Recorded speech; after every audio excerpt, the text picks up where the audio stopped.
ನಮಸ್ಕಾರ.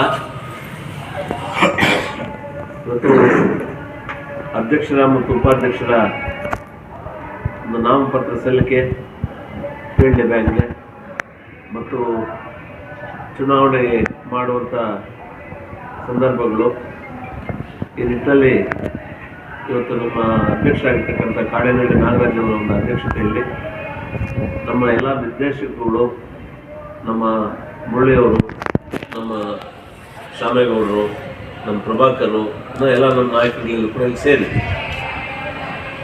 ಇವತ್ತು ಚುನಾವಣೆ ಪ್ರೋಸೆಸ್ಗೆ ಹೋಗುವಂಥ ನಿಟ್ಟಿನಲ್ಲಿ ಇವತ್ತು ನಾವು 5 ಜನ ನಮ್ಮ ನಿರ್ದೇಶಕರು ಇಲ್ಲೇ ಇದ್ದಾರೆ.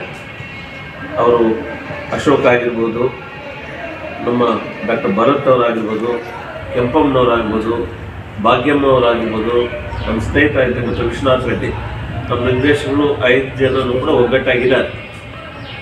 ಇವತ್ತು ಫೋರಮ್ನ ಒಂದು ಅಭಾವ ಇರೋದ್ರಿಂದ, ಕೊರತೆ ಇರೋದ್ರಿಂದ ಚುನಾವಣೆಗೆ ಹೋಗೋದು ಬೇಡ ಅಂತ ಅಂದ್ಕೊಂಡಿದ್ದೀವಿ. ಆ ನಿಟ್ಟಿನಲ್ಲಿ ಎಲ್ಲರೂ ಕೂಡ ಒಂದು ಏಕನಿರ್ಣಯವನ್ನು ತೆಗೆದುಕೊಂಡು ಏನು ಒಂದು ವಿರೋಧ ಪಕ್ಷದಲ್ಲಿ ಕೂತ್ಕೊಳ್ಳುವಂಥ ನಿರ್ಧಾರವನ್ನು ನಾವು ಕೈಗೊಂಡಿದ್ದೇವೆ.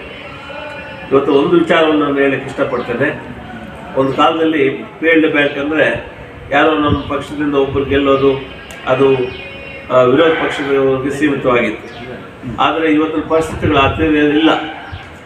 ಜನರ ಆಶೀರ್ವಾದದಿಂದ ನಮ್ಮ ಕಾಡೇನಹಳ್ಳಿ ನಾಗರಾಜರ ಅಧ್ಯಕ್ಷತೆಯಲ್ಲಿ ಸನ್ಮಾನ್ಯ ನಮ್ಮ ಶಾಸಕರಾಗಿರ್ತಕ್ಕಂಥ ಸಮೃದ್ಧಿ ಮಂಜುವರಾಗ್ಬೋದು, ಅಥವಾ ನಮ್ಮ ಕಲ್ಲುಪಲ್ಲಿ ಪ್ರಕಾಶ್ ಅವರಾಗ್ಬೋದು, ಡಾಕ್ಟರ್ ಆನಂದ್ ರೆಡ್ಡಿ ಅವರಾಗಿರ್ಬೋದು, ಅಥವಾ ನಮ್ಮ ಮುರಳಿ, ನಮ್ಮ ಶಾಮೇಗೌಡರು, ನಮ್ಮ ಪ್ರಭಾಕರು, ಇನ್ನೂ ಎಲ್ಲ ನಮ್ಮ ನಾಯಕರು ಒಟ್ಟುಗೂಡಿ ಚುನಾವಣೆಗೆ ಹೋದ್ವಿ. ಇವತ್ತು 5 ಜನ ಗೆದ್ದಿದ್ದೀವಿ. 5 ಜನರು ಕೂಡ ಇವತ್ತು ಒಗ್ಗಟ್ಟು ಪ್ರದರ್ಶನ ಮಾಡ್ತಾಯಿದ್ವಿ. ದಿನಗಳು ಯಾವತ್ತೂ ಹಿಂಗೆ ಇರೋದಿಲ್ಲ, ಮುಂದಿನಗಳಲ್ಲಿ ಕಾದು ನೋಡ್ತೀವಿ. ಇವತ್ತು 5 ಜನ ನಾವು ಇಟ್ಕೊಂಡು ಏನು ಜನರ ಸೇವೆ ಮಾಡುವಂಥ ಸದಾವಕಾಶ ನಮ್ಗೆ ಸಿಕ್ಕಿದೆ. ನಾವು ವಿರೋಧ ಪಕ್ಷದಲ್ಲಿ ಕೂತ್ಕೊಂಡು ನಾವು ನಮ್ಮ ಕಾರ್ಯಚಟುವಟಿಕೆಗಳು ಏನಿದೆ ಅದನ್ನು ಫೀಲ್ಡ್ ಬ್ಯಾಂಕಲ್ಲಿ ಪ್ರಾರಂಭಿಸಿ ಜನರ ಒಂದು ಆಶೋತ್ತರಗಳಿಗೆ ಸ್ಪಂದಿಸಿ ಅವರಿಗೆ ನ್ಯಾಯಸಮ್ಮತವಾದಂಥ ನ್ಯಾಯವನ್ನು ಕೊಡಿಸುವಂಥ ನಿಟ್ಟಿನಲ್ಲಿ ನಮ್ಮೆಲ್ಲ ನಿರ್ದೇಶಕರು ಕೂಡ ಒಂದು ಕಾಯ ಮನಸ ಕೆಲಸ ಮಾಡ್ತಾರೆ.